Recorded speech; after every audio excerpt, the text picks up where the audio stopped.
그 사람이 없었으면 지금의 저는 없습니다. 저는 이 말을 그동안 20번도 넘게 했고 앞으로도 100번은 더 할 겁니다. 안녕하세요. 올해로 58살, 경기도 외곽에서 중소기업을 운영하고 있는 김재만이라고 합니다. 지금은 제법 직원도 30명쯤 되는 어엿한 철강 가공업체의 대표이지만 사실 제 인생은 젊은 날 대부분을 망하지 않기 위해 버티는 시간이었습니다. 30대 초반까지는 하루하루가 생존이었던 것 같습니다.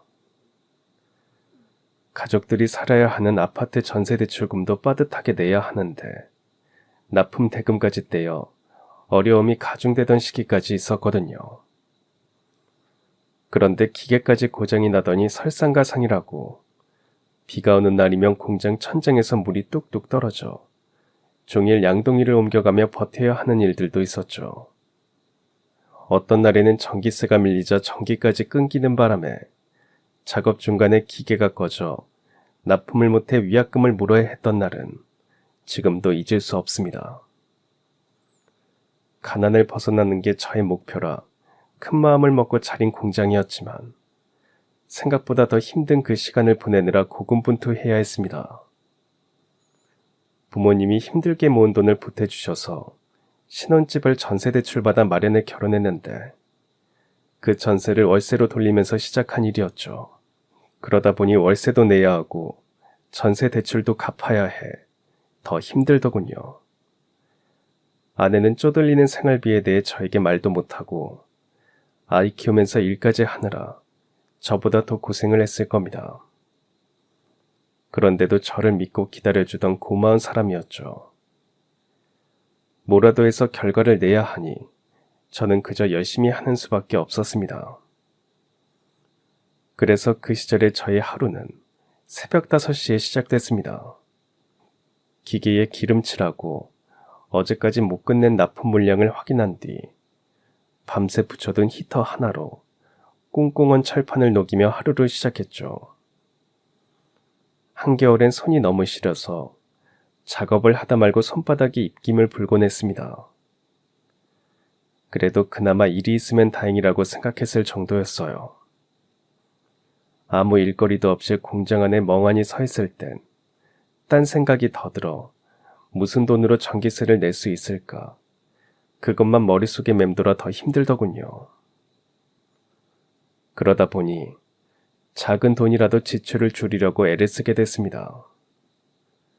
지게차 하나 없이 손수레에 철판을 옮기기도 하고 지나가는 덤프트럭 기사님에게 부탁하던 날도 있었으니까요. 혹시 서울 쪽 갈 일 있으시면 납품 좀 같이 싣고 가주실 수 있을까요? 그때 저는 정말 하루하루가 버티는 싸움이었습니다. 사장이라는 호칭이 부끄러울 만큼 하는 일은 너무나 궁색했죠. 직접 공장 바닥을 쓸고 고장난 기계를 뜯어가며 기름때를 묻히는 하루하루를 보내며 이게 과연 내가 꿈꾸던 삶이었나 싶은 순간들이 많았습니다. 회사는 바닥을 치고 있었고 직원들도 하나둘 회사를 떠나기 시작하더군요. 제가 봐도 어쩔 수 없는 일이었죠. 몇 달씩 밀린 월급에 힘들었을 테고 보이지 않는 미래에 저만 보였을 테니까요. 누가 봐도 이 배는 곧 가라앉을 것처럼 보였겠죠. 그렇게 모두가 떠난 어느 날 혼자 공장 한 구석을 빗자루로 쓸고 있었는데 문득 주변이 너무 조용해서 멈춰 섰습니다. 바람 소리, 먼지 날리는 소리, 내 발자국 소리밖에 없는 그 정적 속에서 갑자기 가슴 한켠이 툭 하고 무너지는 느낌이 들었어요. 그 자리에서 그냥 주저앉아 버렸고 어깨에 기대던 자존심도 체면도 다 무너진 채로 왈칵 눈물이 쏟아지더라고요. 이 길이 맞는 걸까? 포기하면 좀 편해지지 않을까? 그 질문이 머릿속을 떠나질 않았습니다. 그날 밤 하루 종일 아무것도 먹지 못한 채 사무실 책상에 앉아 남은 컵라면 하나를 뜨거운 물에 불려 먹으려고 하고 있으면서요. 젓가락질을 하다 문득 제 모습이 너무나 초라하게 느껴지더군요. 얼굴도 들기 싫어서 그냥 고개 숙인 채 말라버린 손으로 마른 세수만 몇 번 하면서 속으로 묻고 또 물었던 밤이었죠. 나는 왜 이 자리에 있지? 포기하고 안정적으로 월급 받는 게 낫지 않을까? 그러고 있는데 조용히 문이 열리더니 한 남자가 들어왔습니다. 바로 지금의 이성우 이사. 당시에는 이성우 대리가 그 늦은 시간에 다시 회사로 돌아와 쪼그려 앉아있는 저를 본 겁니다. 지옥 같던 시절, 직원들이 하나둘씩 떠나고 혼자 남겨진 저의 민낯을 들킨 것 같아 순간적으로 너무 부끄럽더군요. 괜히 아무렇지 않은 척 웃으면서 자리에 일어나는 저를 보며 이 대리는 까만 비닐봉지를 흔들어 보였습니다. 짤랑거리는 소리를 내며 술병이 부딪히는 소리가 공장에 울렸죠. 사장님, 다들 나가도 저는 있으니까 회사 접지 마세요. 지금은 힘들어도 사장님 잘 되실 거라고 믿어요. 제가 아직 나이는 젊어도 사람 보는 눈은 정확하거든요. 그 한마디가 저에게는 어떻게 들렸는지 아십니까? 살다가 그렇게 가슴 밑바닥을 올리는 위로는 처음이었던 것 같습니다. 자칫하면 웃고 있는 직원 앞에서 엉엉 울 뻔할 정도로 말이죠. 그런데 이성우 그 친구는 저에게 더 큰 감동을 주더군요. 그날 밤 이후에도 여전히 어려운 상황 속에서도 끝까지 함께했던 한 사람이 되어주면서 말이죠. 눈이 오나 비가 오나 월급이 밀려도 출근해 공장 바닥을 닦고 밤에는 야근을 하면 저와 컵라면을 나눠 먹으며 일해주더라고요. 그 친구 덕에 제가 버틸 수 있었습니다. 6명이 하던 일을 둘이 하다 보니 힘들었을 텐데도 도망가지 않고 오히려 저에게 잔소리를 하는 친구였습니다. 고장난 기계를 붙들고 어떻게든 고쳐보려 했을 때는 옆에서 기계 매뉴얼을 읽어주며 함께 웃고 고민해주기도 했고요.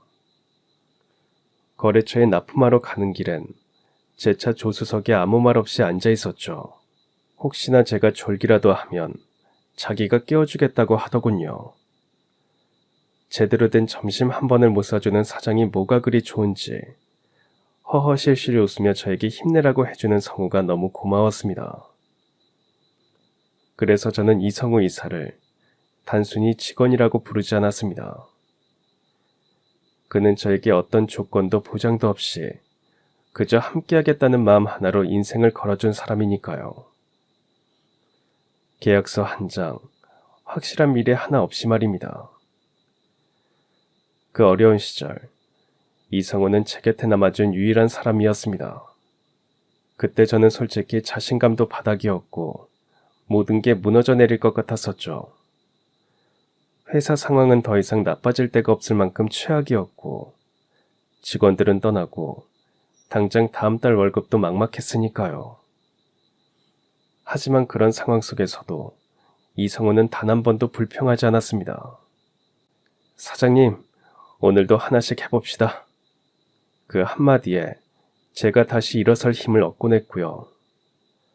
출근하면 제일 먼저 공장 문을 열고 나면 기계 점검을 하고 고장난 라인을 손수 뜯어 고치는 것으로 하루를 시작할 때마다 그랬죠.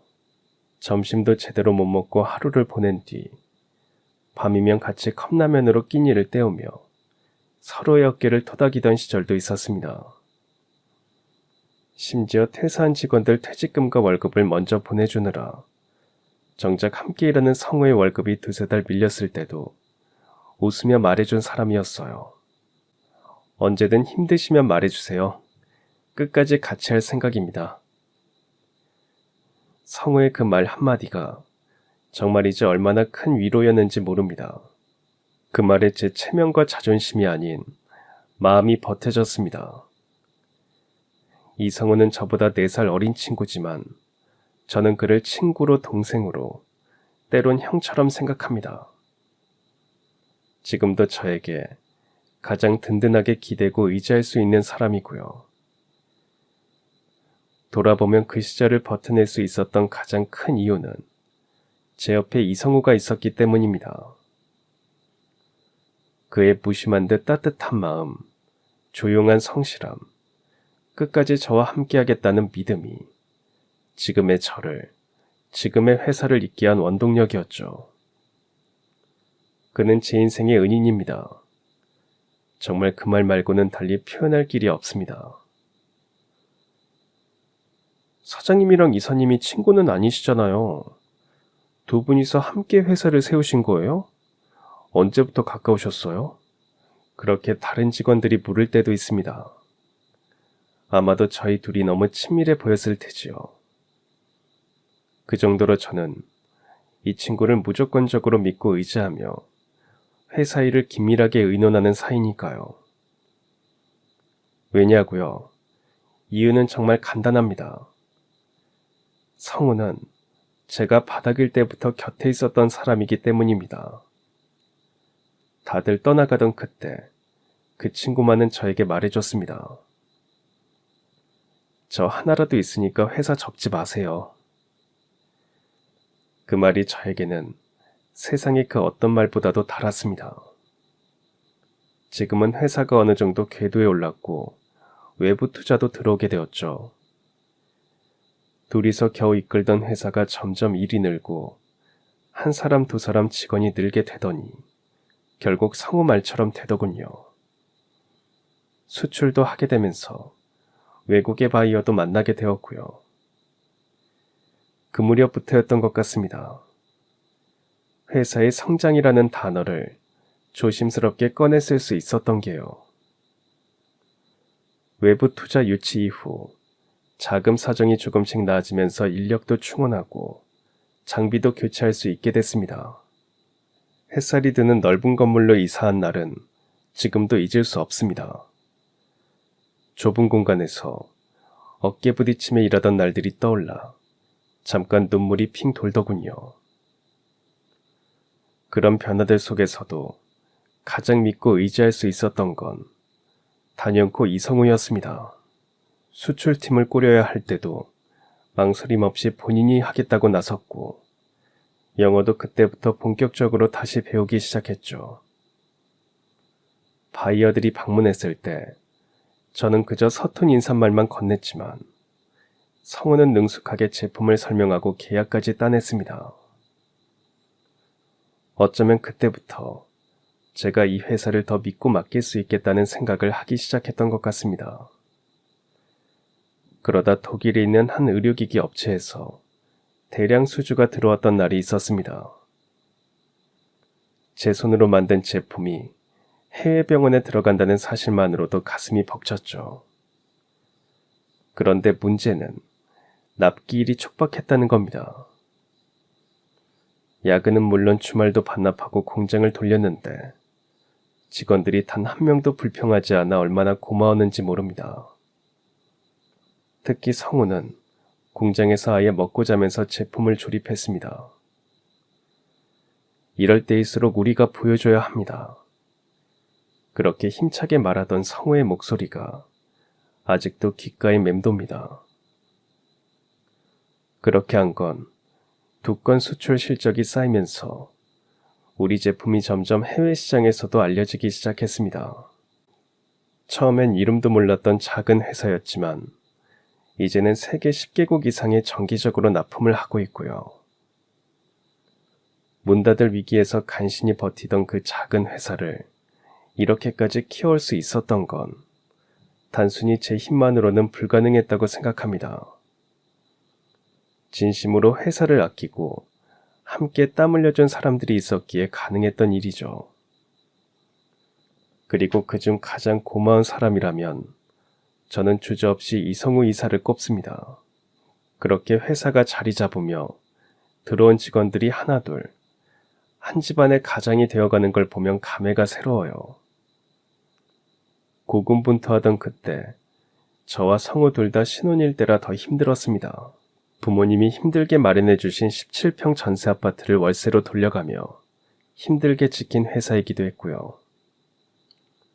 그래서 그런가 신혼 살림을 차린 직원들을 바라볼 때면 저는 더 그때를 잊지 않으려고 노력합니다. 그러면서 다시 한번 결심하죠. 성우가 없었으면 지금 이 자리에 있을 수도 없었다. 절대 성우의 은혜를 잊지 말자. 그걸 잊으면 나는 사람이 아니다. 그런 마음에 성우에게는 각별하게 대하다 보니 직원들도 저와 성우가 특별해 보였을 거라고 생각합니다. 그렇게 제 평생 가장 신뢰하던 이 친구가 있어 저는 행복했습니다. 그 친구가 제 아들의 결혼을 막아서며 이 결혼 절대 안 됩니다라고 했을 땐 대체 무슨 일이 있었던 걸까요? 성우와 저는 나이차가 4살로 비슷했지만 우리는 동갑내기 친구처럼 지냈어요. 일할 땐 직원과 대표라는 입장이었지만 가끔 사무실에서 커피 한 잔 마시며 이런저런 얘기 나눌 때면 그냥 오래 알고 지낸 동네 형 동생 같기도 했거든요. 그 중에서도 자식들 이야기만큼은 우리 둘 다 유독 말이 많아졌습니다. 저는 아들이 하나 있고 성우는 아들과 딸, 이렇게 두 남매가 있었죠. 웃긴 건 세 아이가 다 비슷한 또래라서 어릴 때는 자주 모여 함께 어울리는 시간도 많았죠. 그러다 한 번은 퇴근 후 사무실에서 둘이 맥주 한 캔씩 들고 앉아 이런 얘기를 나누기도 했습니다. 성우 씨, 우리 자식들끼리 혹시라도 나중에 인연 닿으면 어때요? 진짜 약속하셔야 해요. 우리 딸이 요즘 자꾸 사장님 아들이 어떠냐고 묻더라니까요. 아니 정말? 우리 아들 말은 없는데 자상하고 착해. 진짜 우리 말 나온 김에 사돈 맺을까? 그러곤 마주보며 서로 배꼽 잡고 웃고 말았죠. 그 말이야 당연히 농담이었지만 속으론 괜히 그랬으면 좋겠다는 생각도 들더군요. 자식들이라면, 성우 같은 사람의 아이들이라면 내 아들과 친구가 되든 더 좋은 사이가 되든 참 든든하겠다 싶었으니까요. 회사 일이 바쁘고 각자 가정에도 일이 많았지만 가끔 그렇게 자식들 얘기하면서 웃는 그 시간이 저희에게는 꽤 소중했습니다. 결국 자식 자랑하면서 웃을 수 있는 사람, 그런 사람이 제 곁에 있다는 것만으로도 위로가 되고 의지가 되더군요. 아이들이 자주 만나 서로 의지하는 사이만 돼도 좋겠다고 생각했습니다. 특히나 저희 아이는 외동이다 보니 더 그런 마음이 있었죠. 하지만 점점 시간이 흐르면서 세 아이 각자 바쁜 삶을 살다 보니 자주 만나지 못하게 되었습니다. 그러다 저희 아이가 고등학교 때 유학을 가게 되고 더 멀리 지내게 되었죠. 부모들끼리는 자주 만나는데 아이들은 그러지 못한 게 아쉽기는 하더군요. 그러면서 가끔 농담으로 주고받던 대화가 떠오르기도 했습니다. 혹시 정말 그렇게 인연이 닿게 된다면 어떨까 하는 기대가 섞인 엉뚱한 상상도 해보고요. 그러면서 지내다 보니 세월이 빠르게 흐르더군요. 유학을 갔던 저희 아이는 5년 전에 한국으로 돌아와 제법 괜찮은 회사에 바로 취업해 바쁘게 지냈습니다. 성우의 아이들도 다 잘 성장해 제자리에서 역할을 다하고 있었고요. 회사는 저와 성우가 잘 다지면서 기회를 엿보고 있었습니다. 저희 아들이 됐든 성우의 아이들이 됐든 회사를 물려받겠다고만 하면 물려줄 생각까지 하고 있었지만 경험을 쌓는 것도 중요할 것 같아 기다리는 중이었거든요. 이왕이면 셋 다 회사로 불러들이는 게 저희에겐 제일 좋았지만 말입니다. 하지만 아이들도 일단은 본인들의 능력을 시험하고 싶다면서 자기 일에 열심히 하는 모습이 보기 좋았습니다. 그렇게 지내던 2년 전 어느 주말이었어요. 평소보다 말수가 줄어든 아들 도연이가 저녁 식사 후 머뭇거리며 말을 꺼내더군요. 제가 만나고 있는 사람이 있는데요. 결혼하고 싶습니다. 솔직히 놀랐습니다. 아직도 제 눈에는 철없고 서툰 구석이 많은 녀석이었거든요. 하지만 한참을 조용히 고개를 숙이고 있는 모습을 보니 진심이겠구나 싶더군요. 그런 아들에게 한번 보자고 했더니 얼른 다음 주에 여자친구를 데리고 집에 인사 오겠다고 하더군요. 그 말에 아내는 주말이 돌아오기 며칠 전부터 분주했습니다. 상차림이며 그릇이며 하나하나 점검하면서 손님 맞을 준비를 했고요. 그리고 마침내 도연이가 여자친구를 데려온 날 현관문이 열렸습니다. 안녕하세요. 이서진입니다. 유난히 맑고 정돈된 목소리가 들리는 순간 저도 모르게 자세를 고쳐 앉았죠. 서진이라는 그 아이는 첫인상부터 단정하고 예의 바른 느낌이 강하게 들더군요. 단한 원피스에 긴 머리를 단정히 묶은 모습. 무엇보다 웃을 때 조용히 눈웃음을 짓는 게 참 예뻤습니다. 그리고 어딘가 모르게 낯이 익는 것 같은 얼굴이 한눈에 눈에 들어오더라고요. 아내는 서진이를 본 순간부터 눈빛이 달라지더니 웃는 입꼬리가 내려올 줄 모르더군요. 다과를 내오며 어머 피부가 너무 좋네부터 시작해 말끝마다 칭찬이 끊이질 않았습니다. 그런 서진이가 더 마음에 들었던 건 가방에서 뭔가를 조심스럽게 꺼내 제 앞에 내밀며 말했던 순간이었어요.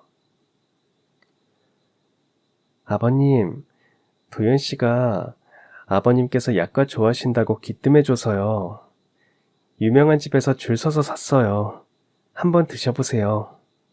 작은 상자 안에 곱게 담긴 약과는 포장지마저 정성스러웠고 그걸 제 손에 꼭 쥐어주면서 살짝 웃는 모습이 어찌나 애교스럽고 예뻐 보이던지요.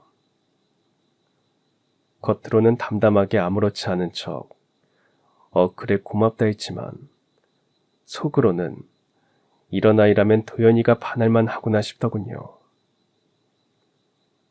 식사 중에도 서진이는 부모님 얘기, 회사 얘기, 도연이와 있었던 소소한 일들을 조곤조곤 잘 풀어내는 모습이 정이 갔습니다. 보기 드문 정리된 말투에 눈을 맞추며 경청하는 태도까지 너무 고왔죠. 아내는 그날 밤 저에게 따로 말하더군요. 도연이가 처복이 있으려나 봐. 나 서진이 마음에 들어. 저도 같은 생각이었습니다. 도연이의 눈빛만 봐도 알겠더군요. 말은 안 해도 얼마나 진심으로 서진이를 아끼는지 평소보다 더 자상하게 챙기고 다정히 바라보는 모습을 보고 확신이 들었습니다. 둘이 만난 지 오래된 건 아니었지만 이 둘은 분명 서로를 향해 성숙하게 다가가고 있는 게 느껴지면서요. 한눈에 익숙해지는 것을 보니 우리 집 사람 되려고 그러나 보다 싶었죠. 그래서 저는 다음날 아침에 흔쾌히 말했습니다. 도연아, 아빠가 보기엔 서진이가 참 괜찮은 사람이더라. 너만 확실하다면 아빠는 너희 둘 응원할게. 결혼하고 싶으면 해. 그렇게 우리 아들의 결혼이 결정됐습니다. 웃음 많고 맑은 아이 서진이, 그리고 그 아이를 바라보며 더 나은 사람으로 자라난 아들 도연이가 서로 좋은 가정을 이루기를 바랐습니다. 부모가 자식의 짝을 보고 이렇게 마음이 놓이는 날이 또 있을까 싶어 정말 감사한 일이라고 생각했습니다. 그렇게 결정된 결혼은 순조롭게 진행되었고요. 서진이 부모님을 만나 상견례도 하고 결혼 날짜도 서로 만족하는 날로 잡았죠. 사돈 두 분 모두 서진이처럼 맑고 깨끗한 분이셔서 그런지 다 좋다고만 하시더군요. 저희에게 너무 맞춰주시는 것 같아 죄송할 정도로 화기애애하게 마무리됐습니다.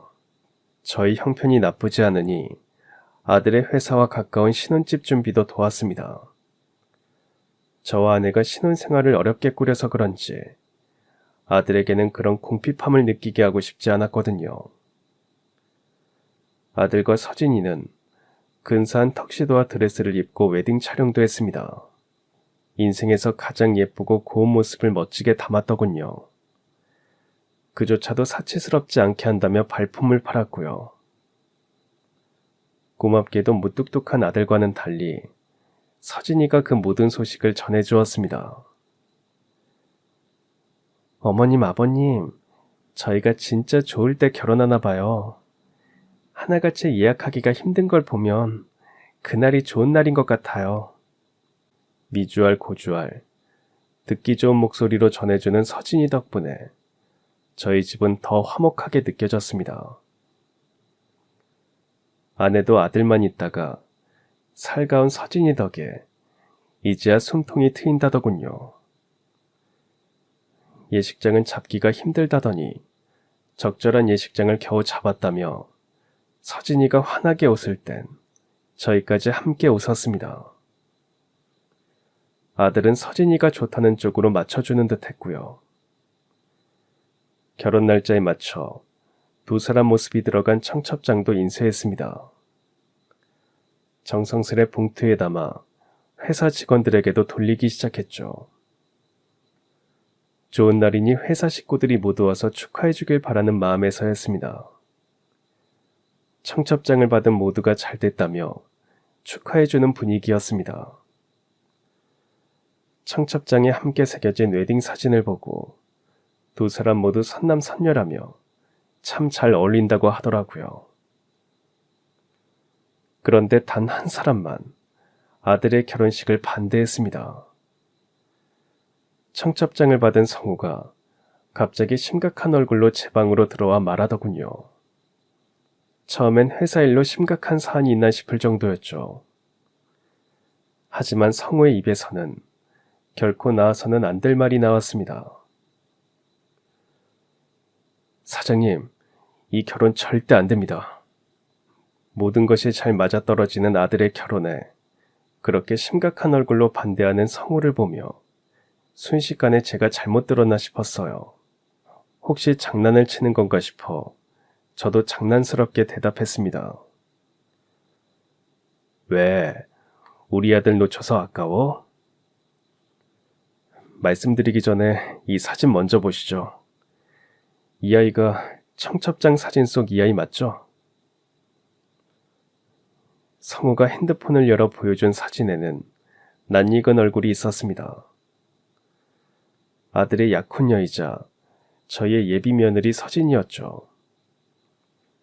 그런데 산모형 환자복을 입고 품에 갓난아기를 안고 있는 모습이었어요. 누가 봐도 갓 태어난 아이를 안고 있는 아이 엄마의 모습이더군요. 그리고 그 얼굴은 다름 아닌 저희 예비 며느리 서진이었습니다.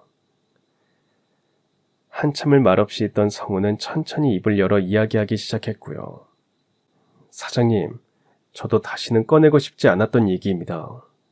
하지만 말씀드려야 해요. 이 결혼은 절대 시키시면 안 됩니다. 3년 전 제 아들 성진이가 사귀던 여자가 있었던 건 아시죠? 그때 제가 아들 먼저 장가 보낸다고 사장님께 자랑도 많이 했잖아요. 기억나세요? 그러고 보니 성우의 아들이 3년 전 결혼 준비를 하다가 파혼했다는 말을 들은 게 떠올랐습니다. 젊은 사람들이 만나다 보면 그럴 수 있지 하고 넘겼던 기억이었죠. 제가 기억난다고 하자 성우는 계속 말을 이었습니다. 우리 부부도 그 아가씨를 참 마음에 들어 했습니다. 그래서 결혼도 서둘렀고요. 빠지는 게 없었거든요. 정말 놓치기 아까운 아가씨라고 생각했죠. 그리고 어느 날 갑자기 임신했다고 아들이 알려왔습니다. 저희 부부도 아들도 그 소식에 무척 기뻐했어요. 어차피 결혼하려 했고 아이까지 생겼으니 축복이라고 생각했죠. 그런데 신혼집을 알아보던 중에 자꾸 과한 요구를 하더군요. 결혼하기 전에 정리가 필요하다, 돈이 더 필요하다 이유를 대면서요. 그간 보던 모습과는 너무 달라 이상했죠. 저희 부부와 아들은 그런 예비 신부가 걱정돼 돈을 계좌로 붙이기도 했습니다. 그러더니 갑자기 몸이 안 좋다고 했습니다. 근데 제일 이상했던 건 함께 병원을 가자고 해도 혼자 가겠다고 한 점이었죠. 그렇게 말만 하고 연락이 점점 뜸해지더니 어느 순간 아예 사라졌습니다. 그런데 6개월쯤 지났을까요? 새벽에 벨소리가 울려서 일어났어요. 집 앞에 누가 다녀가는지도 모르겠는데 아이를 놓고 가버렸더군요. 그 여자가 쓴 메모 한 장과 이 사진 한 장과 함께요. 산모수첩 앞표지에 당신 아이니까 알아서 키우세요. 단 한 문장만 쓰인 그 메모와 이 사진이 전부였습니다. 그나마 다행인 건 산모수첩 덕분에 아이 생년월일은 알게 됐다는 거예요. 사실 그 아이는 아들과 함께 저희가 키우고 있습니다. 유전자 검사를 했더니 정말 저희 아들 아이가 맞더군요. 그 바람에 요즘 저희 아내가 황혼 육아를 전담하고 있습니다. 그래서 아내가 요즘 도통 사모님도 못 뵈러 갔던 거고요. 그 말을 성우에게 들으면서도 저는 제 귀를 의심했습니다. 설마 그 여자가 서진이라는 이야기인가? 성우의 이야기를 들으면서도 속으로 필사적으로 부정했습니다. 많이 닮은 사람이라고 생각하고 싶었거든요.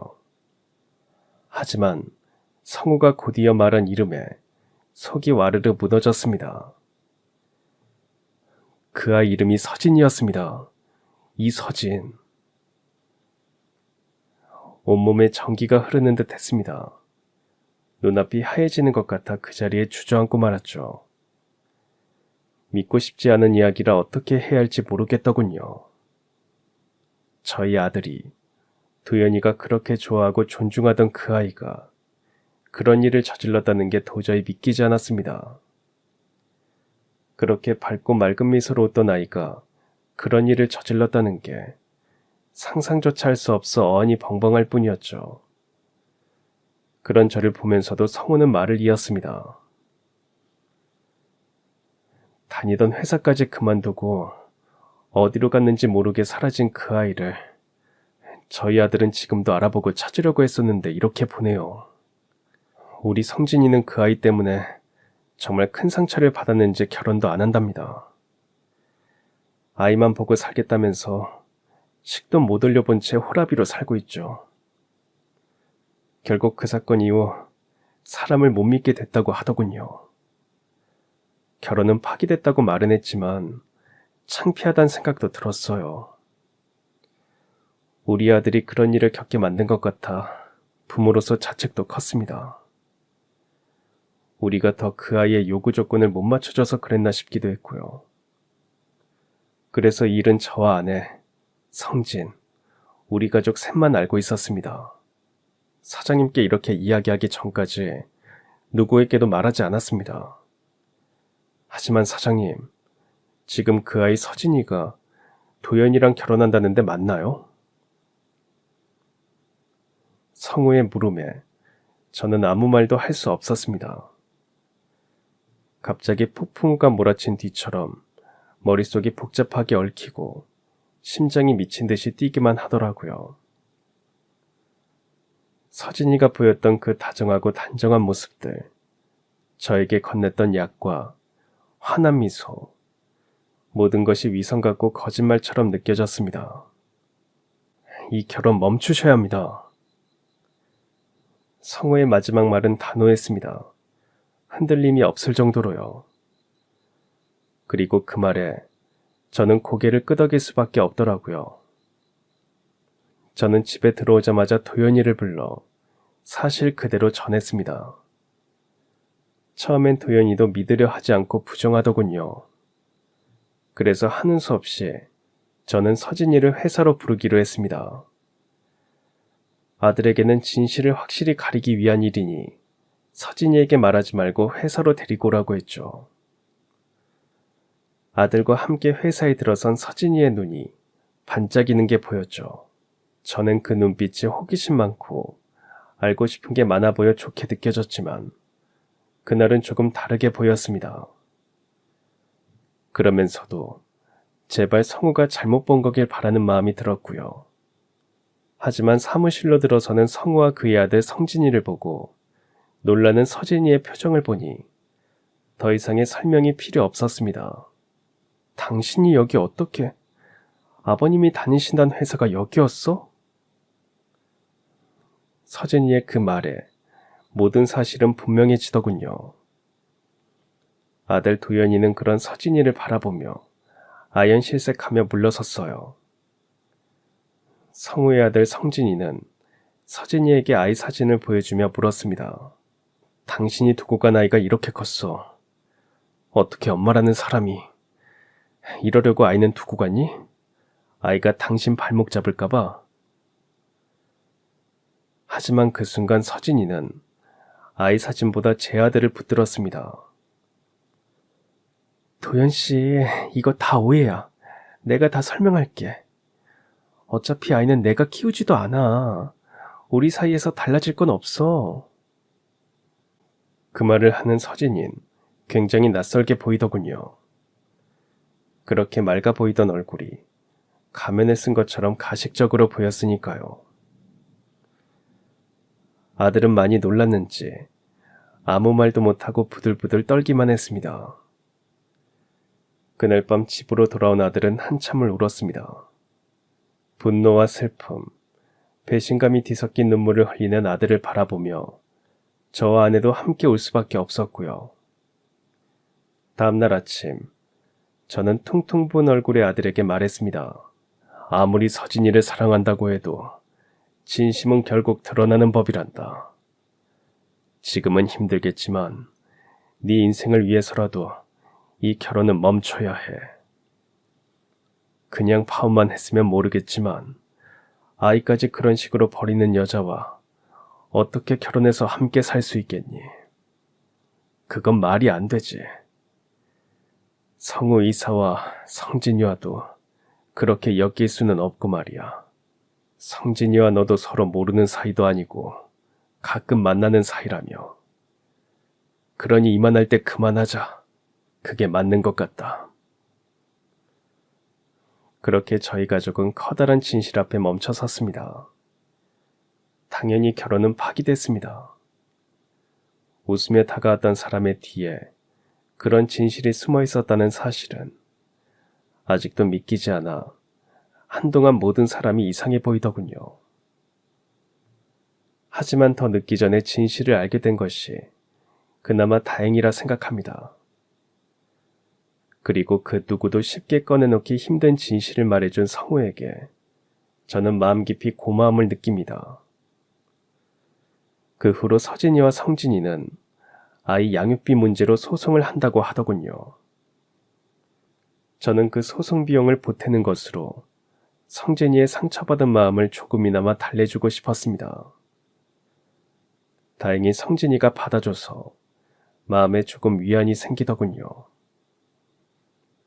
서진인 그러는 와중에도 저희 부부와 아들 도연이를 찾아와 눈물로 흡수하며 자신의 이야기를 했지만 받아주지 않았습니다. 서진아, 나는 성진이 아버지 성우 이사님과 30년을 함께하며 이 회사를 키워왔어. 이사님이 아니면 할 수 없었지. 그래서 세상 그 누구보다 그 사람 말을 믿는 사람이야. 그러니까 다시는 우리 찾아오지 마라. 사람이 그렇게 살면 안 돼. 아이 엄마라면 아이도 좀 챙기면서 책임을 지도록 해. 그 어린 것이 무슨 죄가 있어 엄마도 없이 자라야 하니. 제 말에 서진이는 흘리던 눈물을 닦더니 벌떡 일어섰습니다. 나도 어쩔 수 없이 낳은 아이인데 그 아이를 제가 왜 챙겨요? 그렇게 새침하게 말하곤 휙 돌아가 버렸습니다. 그런 모습까지 보고 나니 우리가 아직도 사람 보는 눈이 없구나 싶더군요. 도연이도 잔뜩 화가 난 얼굴로 서진이의 뒷모습을 바라봤습니다. 아내 역시 많이 놀랐는지 한동안 아무 말도 없었습니다. 딸이 없어 유난히 서진이에게 마음을 줬던 아내라 실망도 컸겠죠. 그러더니 얼마 뒤 성우 집에 다녀오더군요. 아무래도 제수 씨와는 남편들 사이 못지않게 지내던 사이라 그동안 아이 키우고 있는 것도 모른 것이 미안했던 모양이었습니다.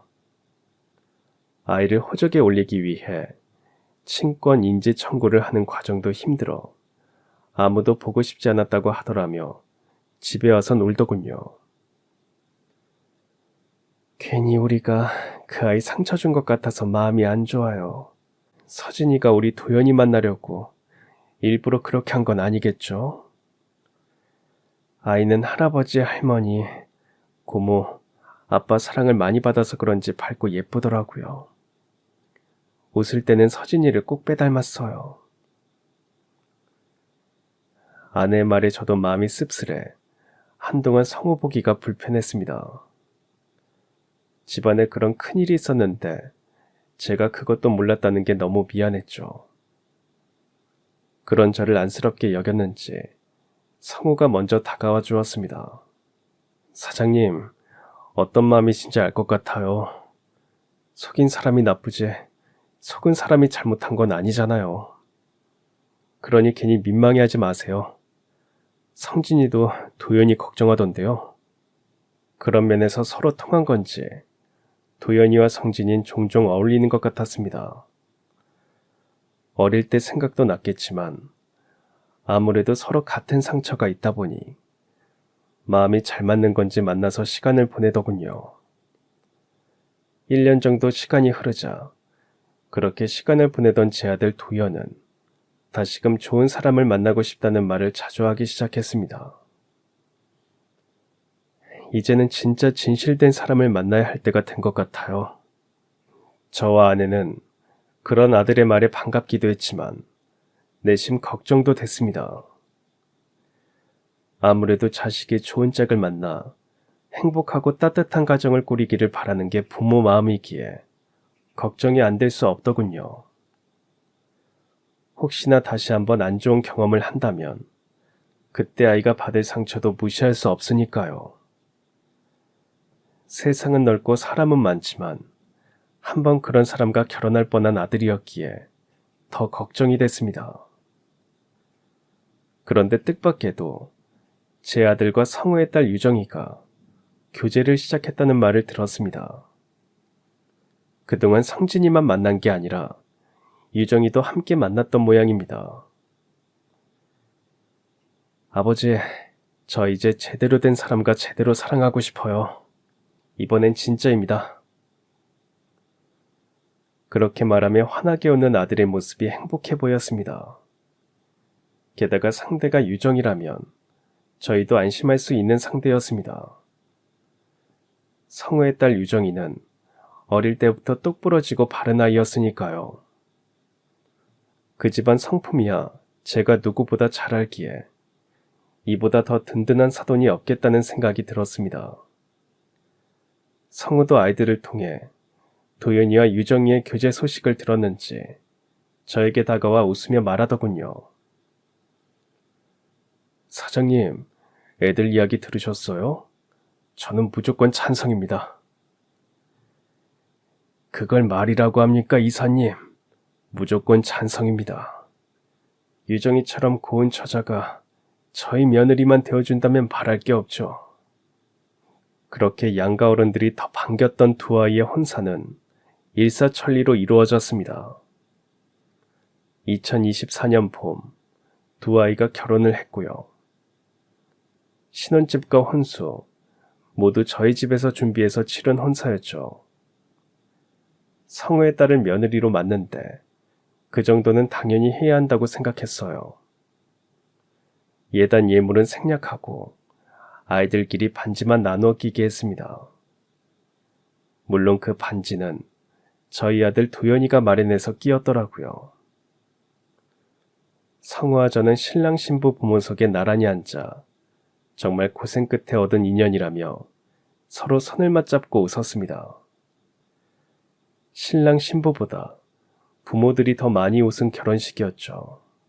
사장님, 제가 또 사장님 덕에 한번 살았네요. 저희 딸 잘 부탁드려요. 아닙니다, 사돈. 이번에도 사돈 덕분에 저희가 산 거죠. 저희 아들도 잘 부탁드립니다. 앞으로 제가 더 잘하겠습니다. 그렇게 사돈이 된 저희는 명절에도 함께 보냈습니다. 성진이의 아이도 저희를 자연스럽게 받아들이고 잘 어울리더군요. 덕분에 안사돈도 한시름 놓고 오랜만에 쉬신다고 하셨죠. 아이들끼리도 어려워하지 않고 어울리니 처남 매부 사이 같지 않았습니다. 어떤 때는 새남매 같다면서 조카도 잘 보살피더군요. 고부 갈등, 장서 갈등 같은 이야기는 저희 집에서는 없는 이야기입니다. 그런 저희 아들에게도 새 생명이 찾아왔습니다.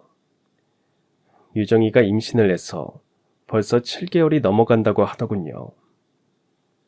아이는 아들이고 아내는 벌써 손자를 봐줄 생각에 신이 났습니다. 유정이가 출산 후에도 일을 하길 원해서 부모님의 도움이 필요한데 아무래도 안사돈은 조카를 봐주다 보니 아내가 봐야 할 것 같더군요. 좋은 일이기는 하지만 쉽지 않은 일이니 단단히 각오는 하고 있습니다. 그런데도 피식피식 웃음이 납니다. 이런 게 내리사랑이라고 하는 걸까요? 저희는 이렇게 잘 지내고 있습니다. 여담이지만 그렇게 소식이 끊긴 서진이는 도연이와 파혼 후 행실이 다니던 회사에 알려지면서 그만두게 되었다고 합니다.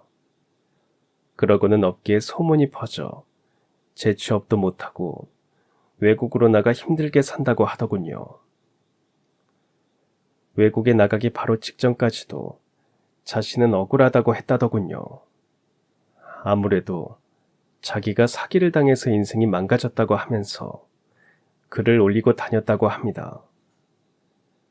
유정이가 건너 아는 사람에게 들었다면서 이야기해 주어서 알았죠. 나쁜 짓은 언젠가 반드시 드러나게 돼 있습니다. 겉으로는 멀쩡한 사람처럼 보여도 과거의 악행은 끝내 그 사람을 따라다니게 되어 있죠. 그리고 언제나 사람은 진실되고 선한 인연과 함께할 때 가장 편안하고 든든한 행복을 얻을 수 있는 것 같습니다. 저는 지금 제 인생 최고의 사돈과 함께하면서 정말 행복하거든요. 그 누구보다 믿을 수 있는 가족을 저는 제 옆에 두게 되었으니까요. 그리고 도연이와 성진이는 내년에 저희 회사로 들어오기로 했습니다. 그토록 저와 성우, 이제는 사돈인 이사님이 바라던 대로 되는 거죠. 유정이는 아직은 더 하던 일을 하고 싶다고 하더군요. 하지만 언젠가는 꼭 저희 회사로 올 거라고 믿습니다. 저와 약속도 했으니까요. 세월이 이렇게 흘러오니 참 많은 일이 있었구나 싶습니다. 무너질 때 위태로웠던 회사와 제 인생을 붙잡아준 성우, 그리고 그 인연이 사돈이라는 이름으로 제 곁에 자리하게 될 줄 누가 알았겠습니까? 때로는 한 사람의 진심이 수많은 위기와 고난을 건너게 합니다. 그 진심이 흔들리지 않고 곁을 지켜줄 때 그 사람은 가족보다 더한 가족이 되고요.